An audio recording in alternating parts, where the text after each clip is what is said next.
Hoje a gente vai desvendar um tópico que é, olha, fascinante. Como é que uma dança pode ter seus próprios dialetos? Isso mesmo, igualzinho a um idioma.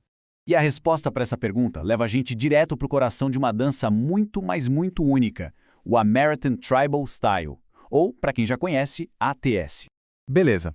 Então, vamos começar por aqui. Para entender o que é um dialeto na dança, a gente precisa primeiro mudar o jeito de pensar. Não é só sobre passos, sabe?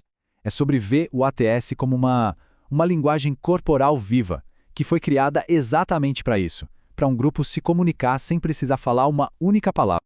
A grande sacada do que a Carolina Nerecício criou é justamente esse vocabulário compartilhado.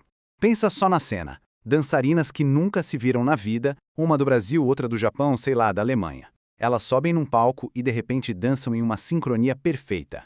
É isso, é essa mágica que o ATS possibilita. E essa linguagem universal, ela tem duas bases bem importantes. Dá pra gente pensar no ATS clássico como se fosse o alicerce da casa, sabe? É o vocabulário original, a base de tudo. Já o moderno, o moderno é como se fosse a primeira grande expansão dessa casa, adicionando mais quartos, mais variedade, novos passos em cima daquela base sólida. E aí que a coisa fica interessante, porque, como toda língua viva, o ATS não ficou parado no tempo. Conforme ele foi se espalhando pelo mundo, ele começou a evoluir. Cada grupo, em cada canto, começou a colocar o seu próprio tempero, sabe? E foi criando pequenas variações, que não eram oficiais. E é exatamente aí que nascem os tais dialetos. Só que, olha, o surgimento desses dialetos não foi assim, uma coisa tranquila, não. No começo, deu muita controvérsia. Pensar bem, eles não estavam no dicionário oficial. Então, muita gente via essas novidades como segredinhos de um grupo fechado, ou, pior ainda, como erros de execução que alguém resolveu transformar em estilo. Quando a gente olha para essa linha do tempo, a gente vê uma mudança fascinante. O ATS, que começou como um sistema super controlado, com movimentos bem definidos, foi aos poucos se transformando. Ele passou a abraçar e, mais tarde, até a oficializar essas criações que brotavam organicamente pelo mundo. Foi uma verdadeira virada. A comunidade já estava fervilhando pedindo por novidades. E aí a fundadora, a Carolina Nerecício, teve uma sacada genial. Em vez de ela mesma criar tudo, ela pensou, por que não?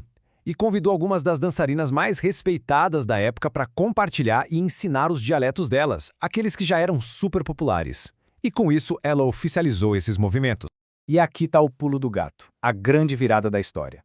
Aquilo que começou como uma variação opcional, um dialeto de um grupo específico, ficou tão popular, mas tão integrado, que hoje em dia é considerado parte essencial do vocabulário mundial do ATS. Ou seja, o que era opcional, na prática, virou obrigatório. Bom, uma vez que essa porta foi aberta para os dialetos, surgiu uma nova pergunta. E uma pergunta bem importante. Como é que a gente garante que as novas criações não vão descaracterizar a essência do ACTS? E isso levou à criação de algumas regras, ou melhor, de alguns princípios bem claros para quem quisesse criar. Porque a ideia nunca foi só inventar um passo novo e pronto, chamar de dialeto. Não, o processo é bem mais profundo. A questão é adicionar algo a essa linguagem que todo mundo compartilha, mas de forma responsável. É garantir que a novidade vai enriquecer a comunicação do grupo, e não criar ruído, não confundir.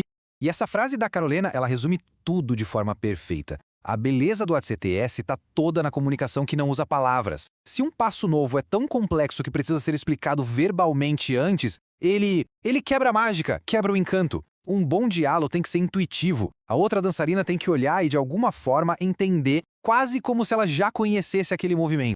Então, com essa liberdade de criar vindo à tona, cada pessoa que pratica ATS acaba se deparando com uma escolha. E é uma escolha importante, quase filosófica, sobre qual vai ser o seu papel na construção do futuro desse estilo. De um lado, a gente tem a mentalidade mais preservacionista. É quem encontra a alegria em dominar e repetir a linguagem principal na conexão que isso gera. Do outro, tem a mentalidade inovadora, que sente aquele impulso criativo, aquela vontade de expandir o vocabulário. E o grande desafio para quem inova é esse: garantir que qualquer coisa nova que for criada sirva ao propósito número 1 do ATS, que é conexão e o improviso em grupo. Então, para resumir, o ponto-chave é entender essa diferença. Existe uma linguagem universal, o idioma oficial, que permite que uma pessoa de São Paulo dance com outra de Tóquio sem problema nenhum, e existem os dialetos pessoais, que são como as gírias de um grupo de amigos. Eles enriquecem a dança ali, naquele contexto local, mas não fazem parte da comunicação global. No fim das contas, a história do ATS está sendo escrita agora, neste exato momento, por cada pessoa que dança. E a pergunta que fica no ar é: qual é o papel de cada um nessa história? É o de preservar a tradição? É o de inovar com responsabilidade? Ou, quem sabe, o de encontrar um novo e delicado equilíbrio entre essas duas forças?